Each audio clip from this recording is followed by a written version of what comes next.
SUV. Escalade? Yes. Oh, magkano? Mga 11 yata po. Bulletproof? No.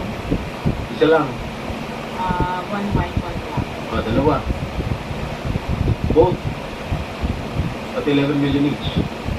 Yung isa is yung black. Long wheelbase? Yes po. What else?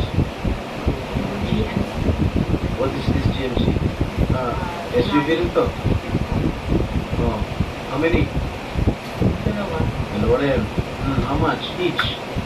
Parang nasa 11 din yata siya. 11 million each. Grabe. What else? Yung Suburban. Suburban. Ilan? Isa lang po. Pero I bought that here. Local. Bakit itong mga sinasabi? Sabi mo, bilhin sa local dealer. Local dealer. I didn't make it one. Pero this one sa casa pinili yung Suburban. Oh, magkano? Yung sa 3 lang po. 3 million?